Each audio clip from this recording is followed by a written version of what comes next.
Hello everybody. So this week we are getting started on the actual Google Doodle project. So in order to do that, you're going to want your sketch. I have a piece of white paper, pencil, eraser, and also a ruler. Not a necessity, but it might be helpful for you in organizing your Google Doodle. I also do have my colored pencils handy, but we'll talk about that in a couple minutes. Okay, so you can see my sketch right here is not really linear. It doesn't really go in order.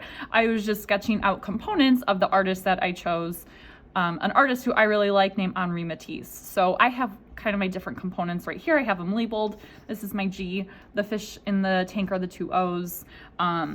This figure is the G. This plant shape the L, and this face is the E.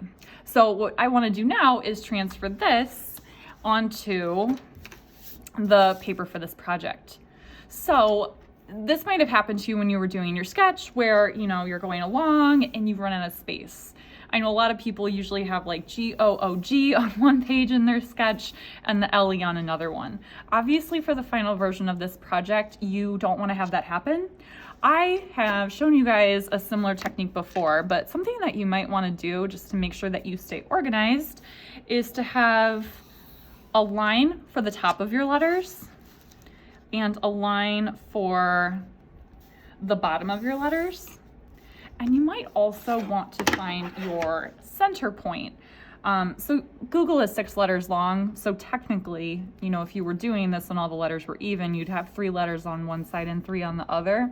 You might want to just find your center in order to make sure, sorry, that's a centimeter side, just in order to make sure that you're keeping it even and that you're not going to run out of room by the time that you get all the way to the end.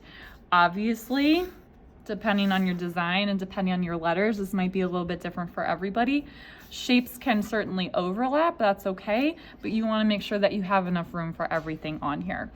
So I'm going to go ahead and transfer my sketch onto this piece of paper, and I'm roughly going to have G-O-O over here on the left and G-L-E over here on the right.